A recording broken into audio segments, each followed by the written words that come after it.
নিজেদের নেতা কর্মীদেরকে নিয়ে ভাবেন। দেশ নিয়ে ভাবার দায়িত্ব আপনাদের না, আর আপনাদের দেশের জনগণ নিয়ে ভাবার কোনো প্রয়োজনও নেই।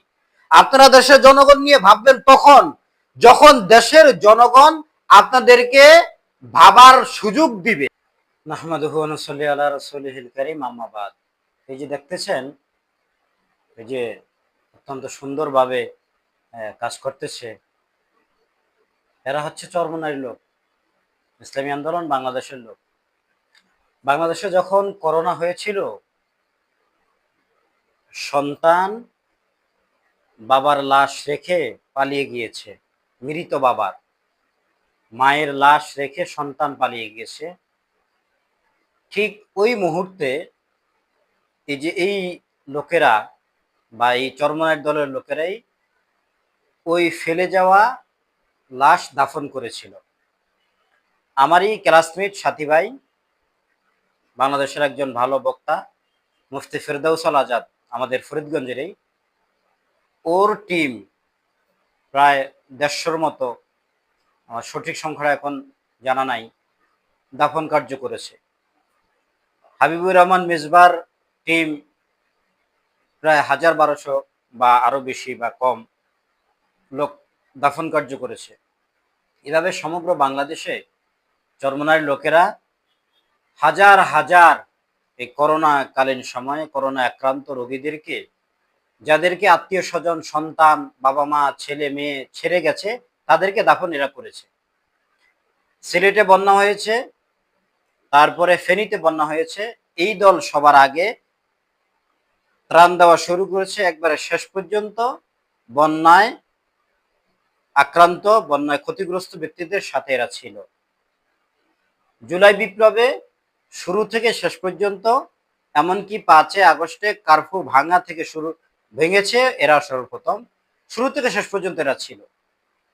তো এরা ফলাফল কি পেল? হ্যাঁ, ফলাফল জিরো। এদেশের জনগণ এদেরকে চায় না। এজন্যই তো যে শেখ হাসিনাকে তাড়াবার পরেও, এই জুলাই বিপ্লবে এদের অতুলনীয় ভূমিকা থাকার পরেও,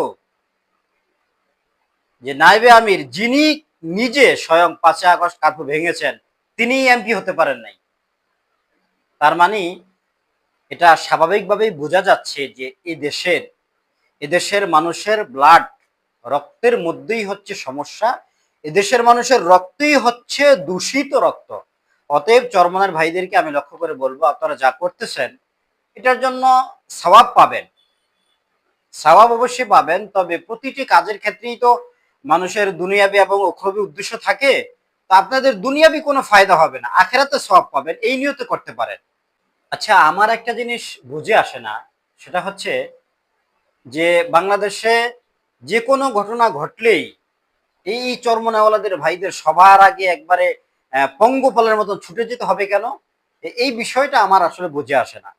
করোনাকালীন সময় তো শেখ হাসিনা সরকার ছিল, সরকার বাহিনী ছিল, কই তারা তো সরকারিভাবে ততটা দায়িত্ব পালন করে, আপনাদের সেখানে ছুটে যেতে হবে কেন? আপনারা দেখেন যে আপনাদের নেতাকর্মী কেউ আক্রান্ত হয়েছিল, তার ব্যাপারে আপনারা যত্ন নেন। বন্যা হলো, সেখানে আপনারা পঙ্গপালের মতো ছুটে গেলেন। দরকার নাই, প্রয়োজন নাই। আপনারা দেখেন যে আপনাদের কর্মী, নেতাকর্মী কেউ এই বন্যা আক্রান্ত হয়েছে কিনা, তাকে সহযোগিতা করেন। ঢালাওভাবে তো দরকার নাই, কারণ এই দেশের মানুষ তো আপনাদেরকে চায় না। এদেশের মানুষের স্বভাব হলো, যারা এদেশের মানুষকে উপকার করবে, বিপদের সময় পাশে দাঁড়াবে, বিপদ কেটে গেলে উপকার যে করেছে তাকেই পরবর্তীতে এরা বাস দিবে। আর পক্ষান্তরে যারা এদেশের মানুষকে বাস দিবে, হেনস্থা করবে, লাঞ্ছিত করবে, অপমানিত করবে, টেন্ডারবাজি করবে, চাঁদাবাজি করবে, খুন করবে, গুম করবে, হত্যা করবে, ধর্ষণ করবে, ইত্যাদি ইত্যাদি সব অপকর্ম যারা করবে, ওই সেই দলের লোকদেরকেই তাদেরকে নেতা বানবে, তাদেরকে আব্বা আব্বা বলে ডাকবে। আমি বুঝি না যে আপনাদের সব সময় এরকম দৌড়ে যেতে হবে কেন? আন্দোলনের সময় তো ফখরুল সাহেব বলেছিলেন আমরা আন্দোলনের সাথে জড়িত না, জামাতের প্রথম সারির কোনো নেতাকর্মীকে মাঠে দেখা যায় নাই। তো আপনাদের এত পাগলের মতো ছুটে যেতে হবে কেন? অথচ আপনারা তো 16টা বছরেই গাদ্দার, মুনাফেক, দালালের তোকমা বয়ে বেরিয়েছেন। হ্যাঁ, এই যে আন্দোলনের সাথে এত জড়িত ছিলেন, ছাত্রদের সাথে সমান তালে কাজ করেছেন, এরপরও জামাতের এই বট বাহিনী এখনো তারা আপনাদেরকে বলে যে আপনারা আওয়ামী লীগের দালাল ছিলেন। তো বট বাহিনী এখন আবার কি বলে? এখন আবার বিএনপির দালাল আপনাদেরকে বলে। তো আপনাদের সব জায়গায় এভাবে দৌড়িয়ে যেতে হবে কেন? যাক, ভালো কথা, আপনাদের খায়সাত আছে, আপনাদের একবার আবেগে আপনাদের উঠে উঠে আপনাদের কথা, কোনো কাজ কথার আগেই যান আপনারা, ভালো কথা। তবে দুনিয়াবি কোনো ফায়দা আপনাদের হবে না। প্রতিটি কাজেরই তো দুনিয়াবি খুবই ফায়দা থাকে। আমরা নামাজ পড়ি, এতে দুনিয়াবি ফায়দাও আছে, খুবই ফায়দা তো অবশ্যই আছে। জাহান্নাম থেকে মুক্তি, জান্নাতের আশা, আল্লাহ তাআলার বিধান পালন, দুনিয়াবি ফায়দাও তো আছে। যে নামাজ পড়ার মাধ্যমে সমস্ত পাপ কাজ থেকে বেঁচে থাকা যায়। তারপরে নামাজ পড়ার মাধ্যমে বিপদ আপদ থেকে বেঁচে থাকা যায়। নামাজ পড়ার মাধ্যমে এটা একটা শারীরিক ব্যায়াম, দুনিয়াবি ফায়দাও আছে। তো আপনারা যে কাজগুলো করেন, আগে আগে দৌড়ে যান, দুনিয়াবি কোনো ফায়দা আশা করবেন না। কারণ এই জাতির রক্তই হচ্ছে দূষিত রক্ত, আখিরাতে সওয়াব পাবে। আমার কথা হলো, আপনারা এই বোকামি বন্ধ করেন, কিছু ঘটার আগেই দৌড়ে সেখানে যাওয়া বন্ধ করেন। আপনারা আপনাদের নিজেদের পার্সোনালিটি ধরে রাখেন, নিজেদের নেতা কর্মীদের প্রতি শ্রম দেন, নিজেদের নেতা কর্মীদেরকে নিয়ে ভাবেন। দেশ নিয়ে ভাবার দায়িত্ব আপনাদের না, আর আপনাদের দেশের জনগণ নিয়ে ভাবার কোনো প্রয়োজনও নেই।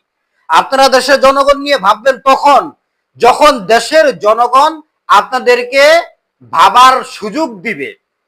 ফয়জুল করিম সাহেবকে সাংবাদিকরা প্রশ্ন করেছিল যে আপনি যে এমপি হতে পারেন, আপনার কোনো আফসোস নেই? তিনি সুন্দর উত্তর দিয়েছেন, আমার আফসোস থাকবে কেন? জনগণ আমাকে খেদমত করার সুযোগ দেয় নাই।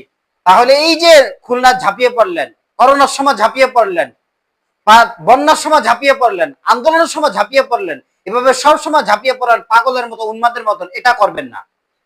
জনগণ নিয়ে আপনাদের ভাবার দরকার নাই, কারণ জনগণ চায় না আপনারা তাদেরকে নিয়ে ভাবুন। এটা জনগণ চায় না, আপনারা ভাববেন কেন?